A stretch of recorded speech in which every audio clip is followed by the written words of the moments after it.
You just heard Electricity by Something for Kate. It's their new single off their new unreleased album. That was Electricity. We've got Paul, Clint and Stephanie here to talk to us today. Shake and bake, let's make them welcome.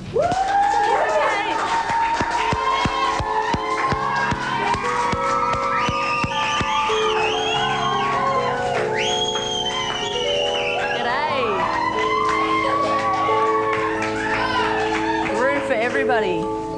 Welcome, Stephanie, Clint and Paul. How are you going this morning? Fantastic. What have you written on there? Chris Dunn's called me. Right, and he's a mate of yours, is he? Yeah, he's an old friend who stopped me off. He hasn't called me in a long time. So Okay, Chris? I'm sure he'll come and watch. Call Clint. Yes. Now, you guys have been in the recording studio lately, is that right? Making your new album and your new single. Now, what drives you guys into the studio? The urge to... Passion to create music. Creative juices. Yes. Is it too much of the limelight? You need to just seclude yourself at all? It's just because we don't have the facilities at home. To It's do really good to stay at home and do it, but Where is home for you guys? East St Kilda. All right. Rosebud. Melbourne. That's where the heart's in Rosebud. Rosebud. The heart's in Rosebud. but the body's in St Frankston. Kilda. Frankston. Well, that's where... That was when I was born. Yeah, that's right. Clint and I go way back, don't we, Clint? Years back. Yeah. Now, you guys have also had a lot of success off your first album, which I have not in my hand, but I'm just going to hold this up anyway. A lot of success off your first album, which was Elsewhere for 8 Minutes. Now, what do you think of the album now when you look back on it as your first album? I'm just beginning to like it now. Yeah, it just took me ages. Like, you get so close to it, you know, because you wrote the songs, you spend so much time recording them, and then you play them for a year and a half touring. Yeah. And it's like, never really occurred to me. I never really listened to it. I put it on the other night and I actually thought, oh, this is all right. So you guys are a bit critical on yourselves, eh? I think pretty much every band is. Yeah. When you're constantly writing new songs as well, you sort of the old ones, you just tend to like all the new ones, because the album's old. Yeah. Fair enough. It's more exciting, like, writing new songs. It's like, I mean, the old songs are good, but it's like, the real buzz of being in a band is when you write something new. Well, the album was really successful and it got you touring around a lot of Australia. Did you find a lot of inspiration from your next album came from that, or were you just full on touring?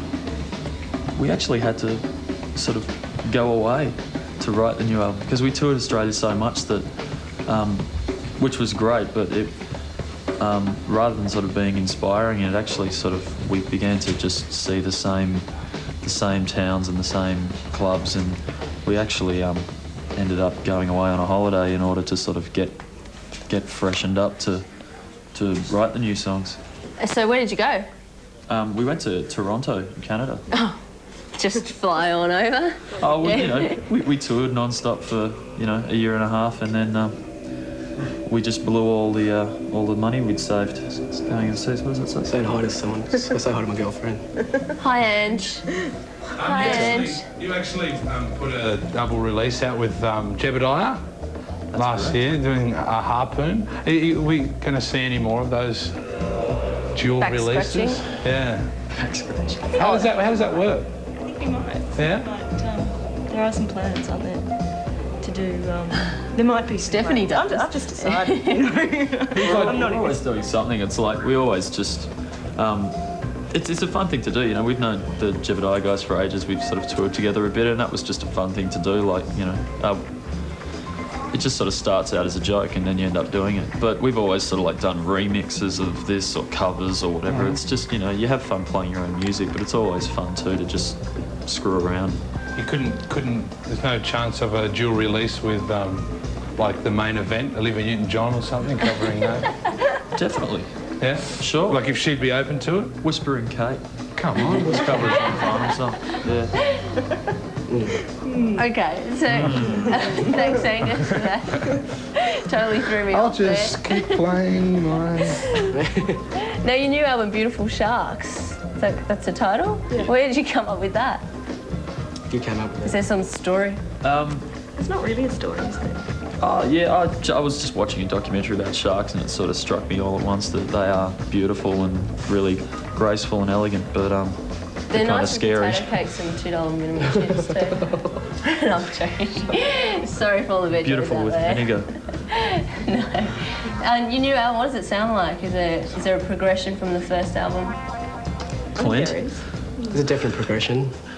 There's not as many songs with drumsticks. Oh. I've just got to talk about it from a drummer's perspective. Yeah. It's more atmospheric, isn't it? No, okay, no, it's not. It's another something for Kate record.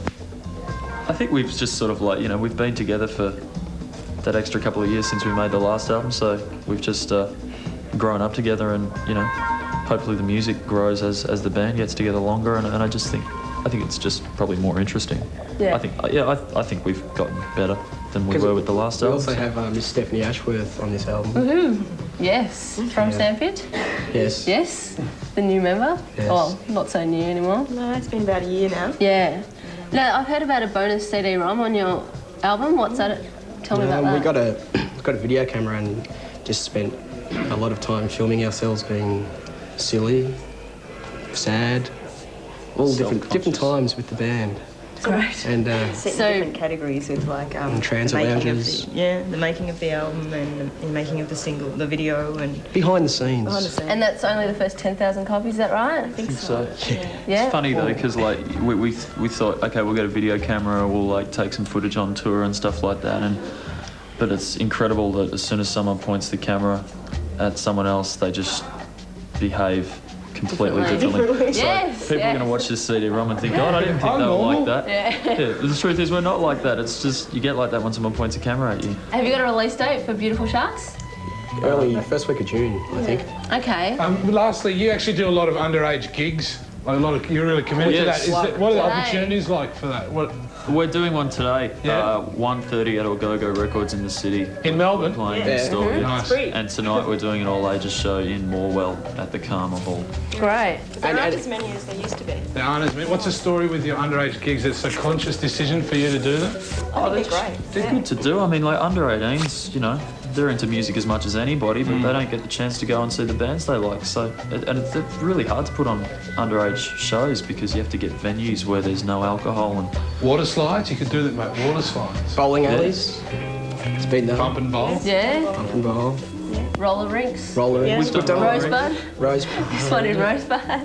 And you're also at Morwell, you'll be in Frankston, Settlers Tavern, Grosvenor and Newport Hotel in Fremantle. You guys. The Grosvenor. I got that right for the 78s first in time. store. And all ages are 78s in store. Great. Yeah. Thank you so much for Kate. Thank you. Okay. Yes, sir. We're going to go to a clip now. Thanks, Angus. Yes, And it's Ray and Chris.